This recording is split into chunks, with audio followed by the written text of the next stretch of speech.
예수님이 안식일에 한쪽 손 마른 사람을 고쳐주신 후에 그곳을 떠나셨습니다. 오늘 본문 15절 16절입니다. 예수께서 하시고 거기를 떠나가시니 많은 사람이 따르는지라. 예수께서 그들의 병을 다 고치시고 자기를 나타내지 말라 경고하셨으니.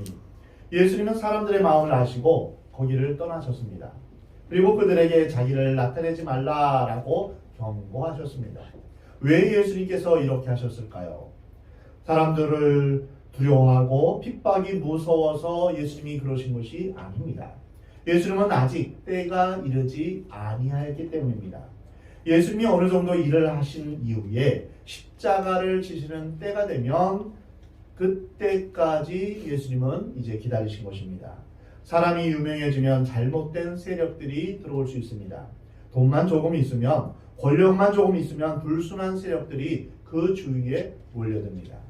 진정 하나님의 일을 하기 위해서는 드러내지 않고 일을 해야 합니다. 유명해지면 주의 일을 감당하기가 더 어려워집니다. 유명해지면 사람들의 시선과 눈을 의식하기 때문입니다. 예수님도 마찬가지입니다. 예수님은 기적을 베푸시고 놀라운 하나님 나라의 복음을 전하셨습니다. 그러나 잘못하면 유명세로 인해서 예수님의 사역이 도중에 방해받을 그런 요소들이 생길 수 있었습니다. 동시에 예수님을 미워하는 반대 세력이 이제 들어올 수 있습니다. 예수님 오시기 전에도 많은 거짓 메시아가 나와서 많은 사람들이 그들을 따랐습니다. 군중들은 흥분하기 좋아하기에 기적을 행하는 사람이 나타났다 이런 소문이 나오면 거의 확실히 이제 정치적인 반란이 일어나며 많은 생명들이 불필요하고 잔인하게 죽임을 당할 것을 예수님은 아셨습니다. 예수님은 그래서 참된 구원자란 물리적인 폭력과 힘으로 탄압하는 자가 아니라 사랑으로 섬기는 자요, 왕좌에 앉아서 권세를 누리는 자가 아니라 십자가를 지는 자임을 사람들에게 가르쳐야 했습니다. 그 후에 참된 예수님의 모습을 널리 세상에 알리고자 했던 것입니다. 그래서 예수님은 가능하면 조용히 겸손하게 자신의 사역을 감당하셨던 것입니다. 예수님은 소수의 제자들, 어린아이와 같이 진실하고 깨끗한 영혼들을 위해서 천국 복음을 전하시며 제자 양육을 하셨습니다. 그것이 어느 정도 이루어졌을 때 예수님은 십자가에서 죽임을 당하신 것입니다. 예수님이 사역을 마치시기 전까지 자신을 드러내지 않은 또 다른 이유는 오늘 본문에서 17절부터 21절까지 그 중요한 이유가 나와 있습니다. 그것은 바로 선지자 이사야를 통하여서 하신 말씀을 이루기 위해서입니다. 예수님이 자신을 숨기신 결정적인 이유는 바로 이사야의 예언을 이루기 위해서입니다. 구약에서 예언한 진정한 메시아의 모습은 그렇다면 어떠한 모습일까요? 오늘 본문 18절입니다. 보라, 내가 택한 종, 곧 내 마음에 기뻐하는 바, 내가 사랑하는 자로다. 내가 내 영을 그에게 줄 터이니 그가 심판을 이방인에 알게 하리라. 그는 다투지도 아니하며 들레지도 아니하리니 아무도 길에서 그 소리를 듣지 못하리라. 상한 때를 꺾지 아니하시며 꺼져가는 심지를 끄지 아니하기를 심판하여 이길 때까지 하리니 또한 이방들이 그의 이름을 바라리라 함을 이루려 하시니라. 이것은 이사야 42장 1절부터 4절에 나오는 내용입니다. 이 말씀이 그대로 예수님께 적용되고 있는 것입니다. 구약의 말씀이 실제로 예수님을 통해서 성취되는 것을 볼 수 있습니다. 이사야가 예언한 메시아의 특징은 다음에 세 가지로 나타납니다. 첫 번째로 하나님이 선택한 종이요, 하나님이 기뻐하시고 사랑하시는 종이어야 합니다. 여기서 종은 특별한 의미를 지니고 있습니다. 이 종은 하인이나 노예의 개념이 아니라 신뢰받고 총애받는 아들이라는 뜻입니다. 그래서 구약에서 하나님은 이스라엘을 나의 종이라고 부르셨습니다. 하나님께서 특별히 사랑하고 신뢰하는 존재가 바로 메시아이십니다. 빌립보서 2장 6, 7절에서 그는 근본 하나님의 본체시나 하나님과 동등됨을 취할 것으로 여기지 아니하시고 오히려 자기를 비워 종의 형체를 가지사 사람들과 같이 되셨다라고 종의 모습을 설명하고 있습니다. 이 종에는 두 가지 모습이 있습니다. 그것은 하나님의 택함을 받는 것이며 또 다른 하나는 하나님 마음에 꼭 드는 존재되는 것입니다. 진정한 사랑도 바로 이와 같이 두 가지 관계가 있습니다. 수많은 사람 중에서 선택하지 않으면 사랑은 존재하지 않습니다. 수많은 여자 중에서 한 여자를 선택하는 것입니다. 이것이 사랑입니다. 한 여자를 택하는 것은 그 외의 여자를 포기하는 것을 의미합니다. 이 여자도 택하고 저 여자도 택하는 것은 사랑이 아닙니다. 진정한 사랑은 선택에 의해서 이루어집니다. 선택이 없는 것은 사랑이 아니며 선택이 없는 것은 축복이 아닙니다. 하나님께서 우리를 사랑하시는 것도 이와 마찬가지입니다. 하나님께서 여러분을 택하여 주셨습니다. 하나님께서 여러분을 사랑하시기 때문에 하나님께서 여러분을 택하신 것입니다. 그러기에 여러분은 하나님의 선택받은 하나님의 백성임을 믿으시 바랍니다. 아멘. 그래서 정말로 축복받은 것입니다. 아멘. 에베소서 1장을 보면 하나님 곧 우리 주 예수 그리스도의 아버지께서 그리스도 안에서 하늘에 속한 모든 신령한 복을 우리에게 주셨다. 그것은 곧 창세전에 그리스도 안에서 우리를 택하사 우리로 하나님의 사랑 안에서 그 앞에 거룩하고 흠이 없게 하시려고 그 기쁘신 뜻대로 우리를 예정하셨다라고 말씀하십니다. 이것이 하나님의 사랑입니다. 하나님이 우리를 택하여 주셨습니다. 자격도 없는 우리를 조건 없이 하나님의 사랑으로 택해 주셨습니다. 메시아는 이와 같이 하나님의 택하신 종이며 또한 하나님께서 기뻐하시고 사랑하시는 아들입니다. 마태복음 3장 17절에서 예수님이 세례 요한에게 세례를 받으시고 물에서 올라오실 때 하늘이 열리고 하나님의 성령이 비둘기같이 예수님에게 임했습니다. 그리고 하늘에서 음성이 들려왔습니다. 이는 내 사랑하는 아들이요 내 기뻐하는 자라. 이 말은 우리가 사랑하는 자녀에게 쓰는 말입니다. 이것은 한없는 부모의 사랑을 보여줍니다. 바리새인들은 예수를 어떻게 죽일까 모의하였는데 하나님은 예수님을 기뻐하시며 사랑하신다라고 말씀하셨습니다. 마태복음 17장에서 예수님이 제자들과 함께 산에 올라갔을 때 모세와 엘리야가 나타나서 예수님과 대화를 하기 시작했습니다. 이때 호련히 빛난 구름이 그들을 덮으면서 구름 속에서 이는 내 사랑하는 아들이요 내 기뻐하는 자다. 이 음성이 들려왔습니다. 예수 그리스도는 하나님이 택하신 종이요 하나님의 가장 사랑하시고 기뻐하시는 종입니다. 그 사랑하고 기뻐하는 아들인 예수 그리스도께서 십자가에 못 박히실 때 하나님 자신이 죽으시는 것과 같은 그러한 아픔을 겪으셨던 것입니다. 예수님이 죽으신 것은 하나님이 하나님됨을 포기할 정도로 우리를 사랑하신 놀라운 하나님의 사랑과 그 사랑의 깊이와 넓이와 크기를 우리에게 보여주신 것입니다. 메시아의 두 번째 특징은 오늘 보면 18절에 나옵니다. 내가 내 영을 그에게 줄 터이니. 이사야 32장에서 위에서부터 영을 우리에게 부어줄 것이다 라고 말씀하십니다. 참된 메시아는 성령을 무한히 받은 분입니다. 예수님은 성령에 의해서 잉태되신 분입니다. 예수님은 사람에 의해 태어나신 분이 아니라 성령에 의해 태어나신 분입니다. 예수님이 세례를 받고 올라오실 때 성령이 비둘기처럼 예수님에 의해 임했습니다. 예수님은 하나님의 성령을 한없이 물붓듯 부으심을 받았습니다. 성령이 한없이 예수님에게 부어졌다. 이것은 무엇을 뜻합니까? 그것은 예수님이 메시아의 직무를 수행하는 데 있어서 필요한 모든 능력과 자격을 부여받았다는 것입니다. 그러기에 예수님이 앉은 맹이도 고치시고 죽은 자도 살리시며 또한 자연을 통제하시고 귀신을 쫓아내는 이런 초자연적인 능력을 행하실 수 있었던 것입니다. 이것은 모두 메시아의 직능입니다. 권능입니다. 이것이 바로 성령을 통해 역사하신 능력입니다. 이사야 11장 2절에서 여호와의 영, 곧 지혜와 총명의 영이요 모략과 재능의 영이요 지식과 여호와를 경외하는 영이 강림하실 것이다 라고 말씀하십니다. 우리는 그래서 모두 성령 충만을 받아야 됩니다. 성령을 받으면 단순히 방언을 말하는 것 외에 지혜와 총명과 능력과 믿음을 얻게 됩니다. 여러분 지혜를 얻기를 원하십니까? 하나님의 뜻을 분별하시기 원하십니까? 그렇다면 성령 충만 받으시기 바랍니다.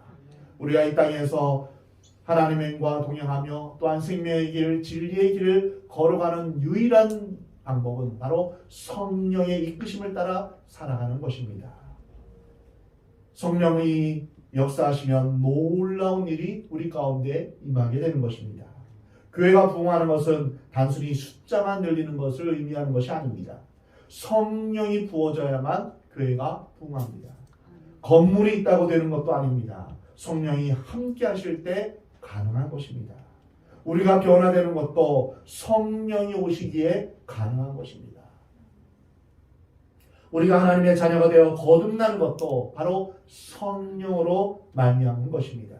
우리가 설교를 들을 수 있는 귀 역시 성령으로 말미암은 것입니다. 하나님을 믿지 않는 세상 사람들은 설교를 들어도 무슨 내용인지 도통 이해할 수 없습니다. 그러나 하나님의 말씀을 이해할 수 있는 것은 바로 성령이 우리 가운데 계시기 때문입니다. 예수님은 성령을 물붓듯 부으심을 받은 메시아이십니다. 메시아의 세 번째 특징은 하나님의 복음을 이방인들에게 전하였습니다. 선포하였습니다. 오늘 본문 18절에 그가 심판을 이방인에 알게 할 것이다. 여기에서의 심판은 모든 악한 것을 심판하는 것입니다. 심판과 구원은 동전의 양면과 같습니다. 함께하는 것입니다. 심판이 있기에 그 심판 가운데 하나님께서 우리를 구원하시는 것입니다. 요한계시록에서의 그 모든 심판은 바로 하나님의 사람을 구원하는 일과 관련되어 있는 것입니다. 그래서 심판을 이방인에 알게 한다. 이것은 복음을 이방인에게 알게 하신다는 뜻입니다. 메시아가 오는 것은 유대인만을 구원하는 것이 아니라 이방인들에게 하나님의 심판, 즉 참된 구원의 복음을 선포하기 위해서입니다. 그러므로 메시아는 유대인만을 위한 메시아가 아니라 온 인류를 위한 메시아이기도 합니다. 이것은 사도행전 1장 8절과 연결되는데요. 오직 성령이 너희에게 임하시면 너희가 권능을 받고 예루살렘과 온 유대와 사마리아와 땅끝까지 이르러 내 증인이 되리라. 성령이 임하시면 내 증인이 될 것이다. 이 말씀과 오늘 본문에 내 영을 그에게 줄 터이니 그가 심판을 이방에 알게 하리라. 이 말씀이 연결되는 것입니다. 성령이 오시는 가장 중요한 목적, 메시아가 오시는 가장 중요한 목적은 바로 이방인에게 구원을 베푸는 일입니다. 병을 고치고 귀신을 쫓는 것도 중요하지만 그것은 메시아의 능력을 표현하는 작은 일뿐입니다. 그러므로 죽은 사람이 살아나는 것보다 더 큰 기적은 내가 예수를 믿는 것입니다. 내가 구원을 받는 것입니다.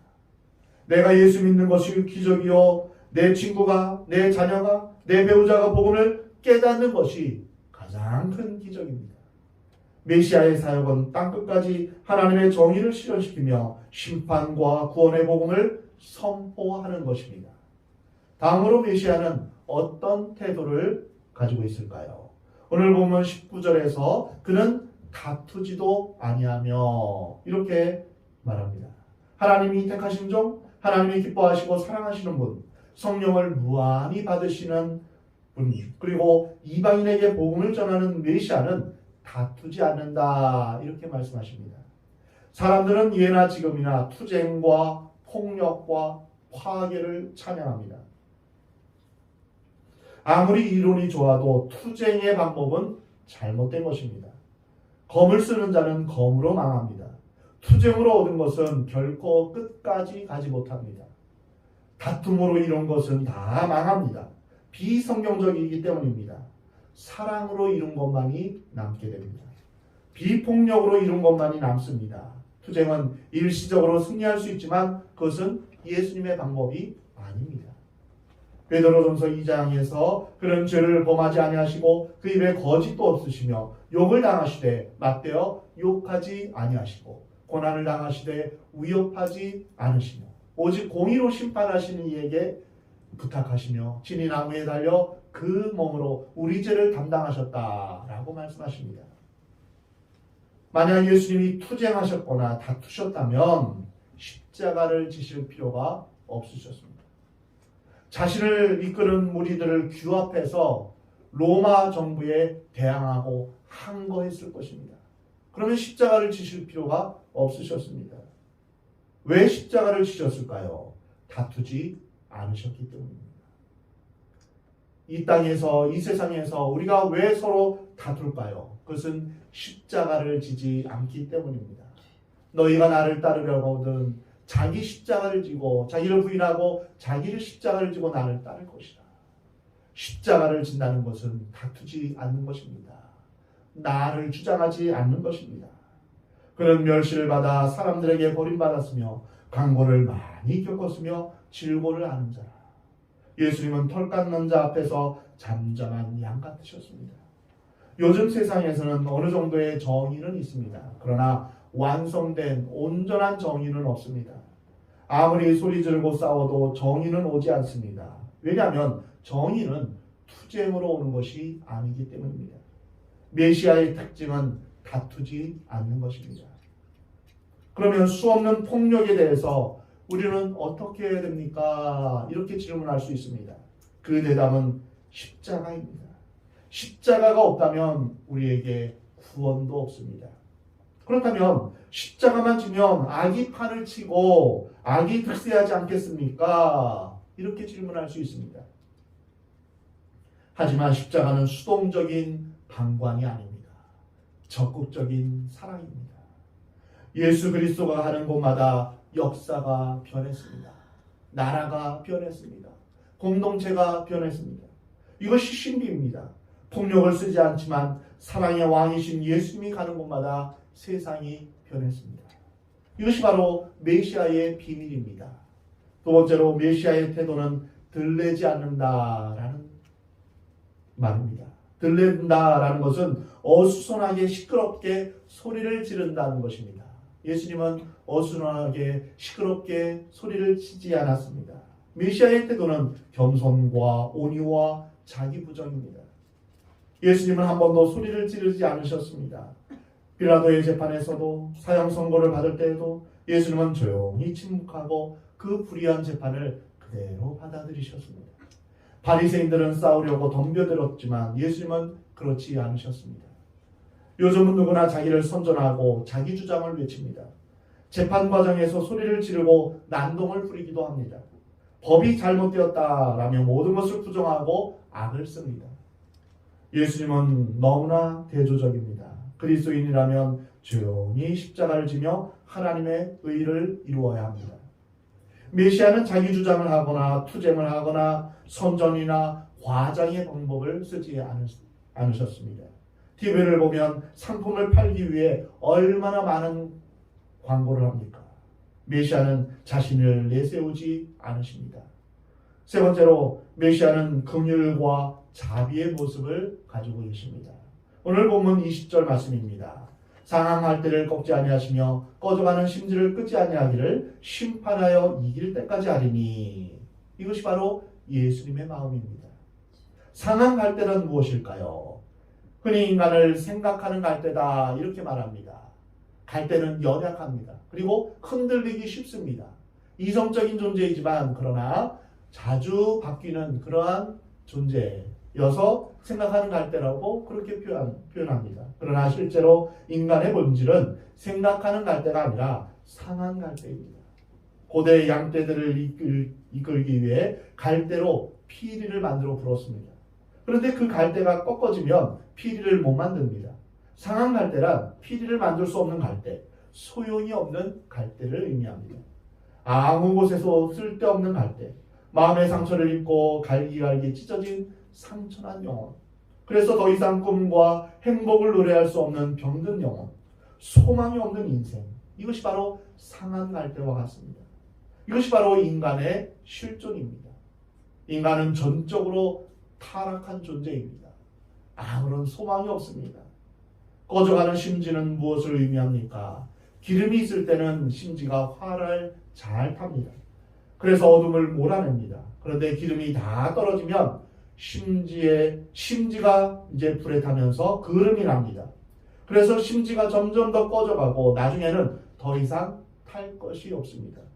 심지마저 다 타버리면 기름을 부어도 타지 않게 됩니다. 새 심지로 바꾸어야 불이 붙을 수 있습니다. 재생할 수 없는 심지, 이것이 바로 인간의 실존입니다. 인간은 바꾸어 쓸 수 없다, 이런 말을 많이 하죠. 꺼져가는 심지, 이것이 바로 우리의 모습입니다. 과거에는 화려했지만 이제는 훅 하고 불면 꺼져버리는 그러한 불빛 등불이 우리네 인생과 같습니다. 상한 갈대처럼 이미 꺾여진 인생, 다시는 재생할 수 없는 다 타버린 심주와 같은 인생을 예수님이 건져내시고 씻어서 새롭게 하시며 구원해 내시는 것입니다. 예수님은 죄와 사탄과 죽음의 권세에 억눌려 노예가 되어 있는 우리의 불쌍한 처지를 다 하십니다. 그래서 우리를 위해 눈물을 흘리시며 피를 흘리시며 우리를 사랑하시고 보듬어 주시며 우리를 용서해 주시는 것입니다.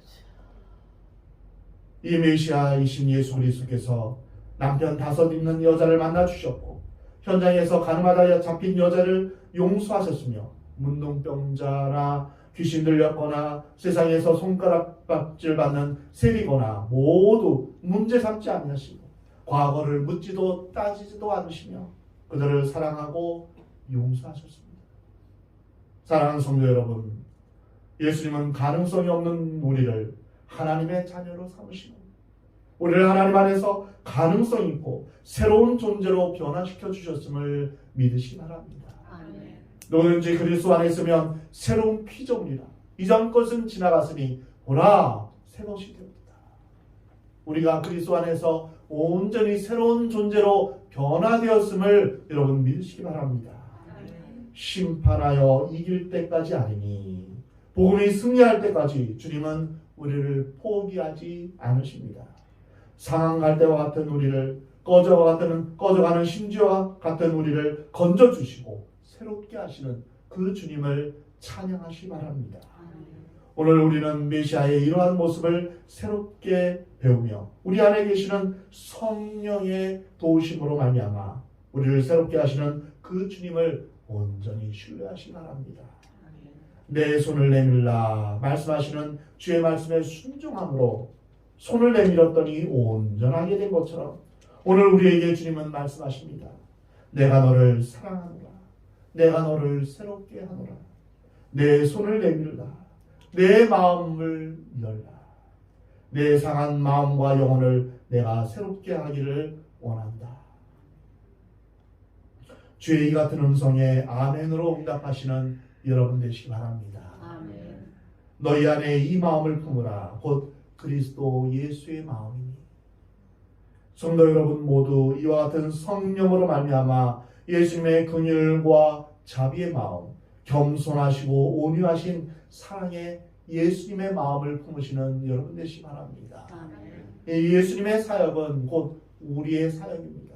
우리가 그 예수 그리스도의 장성한 분량까지 성장하기를 하나님은 원하십니다. 예수님은 예수님이고 나는 나야, 나는 연약해, 나는 안 돼, 이것이 아닙니다. 그 예수님의 그 놀라운 행하신 일들이 바로 우리에게도 일어날 수 있음을 여러분 믿으시기 바랍니다. 아멘. 성령의 충만함으로 말미암아 우리가 예수님의 성품을 우리가 본받아서 이 땅에 온전히 우리를 통하여서 하나님의 뜻이 이루어지며 하나님의 나라가 이루어지는 놀라운 은혜가 있기를 주의 이름으로 축원합니다. 아멘.